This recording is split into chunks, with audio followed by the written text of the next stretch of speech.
नमस्कार अलेख महिमा चैनल रे आपण मानकु स्वागत। बंधुगण आज मु आपण मानकु खजुरी गछर औषधीय गुण र उपकारिता विषय रे कहिबी। दया करी वीडियोटी को शेष पर्यंत देखंतु।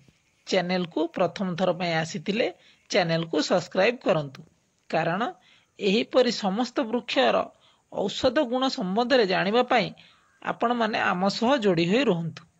आमर प्रयास आपण माने किपरि देशीय बा बाड़ी बगीचारू अति सहजरे अति कम खर्च रे संपूर्ण आरोग्य करिवा पई आमर एक छोट प्रयास जारी रहिबो। सेति पई आपण माने चैनल को सपोर्ट करंतु। एही गछ को ओडिया भाषा रे खजुर कहंती, बंगला भाषा रे खेजुर बोली कहिथांती, हिंदी भाषा रे खजुर बोली कहंती, तेलुगु भाषा रे इंडाचिटू बोली कहिथांती, इंग्राजी भाषा रे डेट पाम बोली कहिथांती, संस्कृत भाषा रे स्कंधफला बा स्वादु मस्तका बोली कहिथांती।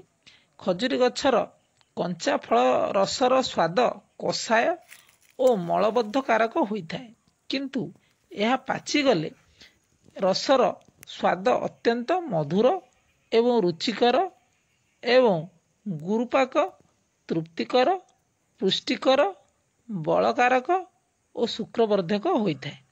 यह रक्तपित्त को शांत करिथाय, क्षत पूर्ण करिथाय, क्षय रोग रे यह उपशम देइथाय, कोष्ठगत वायु रे यह निवारण करिथाय, काश रोग रे 4टी पाचिला कोली सकाळे एवं संध्या रे 4टी पाचिला कोली खाइले उपशम मिलिथाय।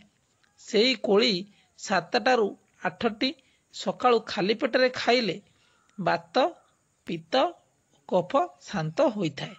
खजुरी गछर अति कोमलिया पत्र रसर स्वाद तिक्त कषाय मिश्रित मधुर, यह बलकारक शुक्रवर्धक कृमिनाशक और मूत्र रोध निवारक। एही गछर कंदार रस शीतल मधुर रुचिकर अग्निवर्धक बलकारक और कृमिनाशक एवं शुक्र को गाढ़ करिबा बा मोटा करिथाय। जेउ मानकर मूत्र परिष्कार हेउ नथाय सेही माने एहार कंदार रस सहित मिश्री मिसाई पीले मूत्र सफा होइथाय एवं पेट गरम कारणरू मूत्र हलदिया हेउथिले ताहाकू सफा धला करिथाय।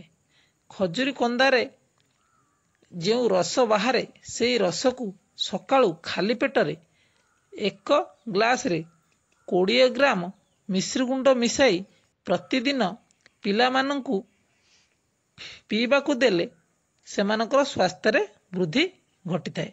वयस्क व्यक्ति माननकू 2 ग्लास मिश्री गुंड 50 ग्राम मिश्री मिसाई पीबाकू देले सेमानकर बल बढ़े एवं शुक्र गाढ़ा होइथाय ओ शुक्रमेह अस्मरी मूत्रकुछ मूत्ररोध आरोग्य होइथाय ओ देहरे दुर्बलता दूर होइथाय। जेउ मानकर अग्नि माद्य बा हजम शक्ति कम थाए सेही माने खजुरी रस सेवन कले अग्निमाद्य दूर होई हजम शक्ति बढ़ी थाए। जेउ छोट पिला मानकर कृमि हेउ थाए सेही माने खजुरी कंदा रस 1 ग्लास सहित बिरी आकारर खाइबा चूर्ण मिसाई पिला मानकू सकाळू खाली पेटरे पीबाकू देले पिला मानकर पेटरू सबु कृमि मरी जाआंती। खजुरी पत्र रस बाहर करी सेथिरे चूर्ण मिसाई पानी रे गोलाई छोट पिला मानकू पीबाकू देले मध्य पिला मानकर पेटरे थिबा कृमि सबु मरी जाआंती। कसी खजुरी कोली रस बाहर करी पानी रे गोलाई पीबाकू देले मध्य सब कृमि सबु मरी जाआंती। जेउ मानकर चर्म रोग हेउथाय सेही मानक पई खजुरी कंचा कोली रस 10 ग्राम, अदा रस 10 ग्राम एवं महु 10 ग्राम मिसाई सकाळू खाली पेटरे पीले समस्त प्रकार चर्म रोग विनाश होइथाय। जेउ मानकर रक्तहीनता होइथाय सेही व्यक्ति माने प्रतिदिन बजार रे मिलुथिबा खजुरी कोली क्रू 4टी लेखाएं सकाळू खाली पेटरे खाइले रक्तहीनता दूर होइथाय। रहुछि नमस्कार। जय अलेख।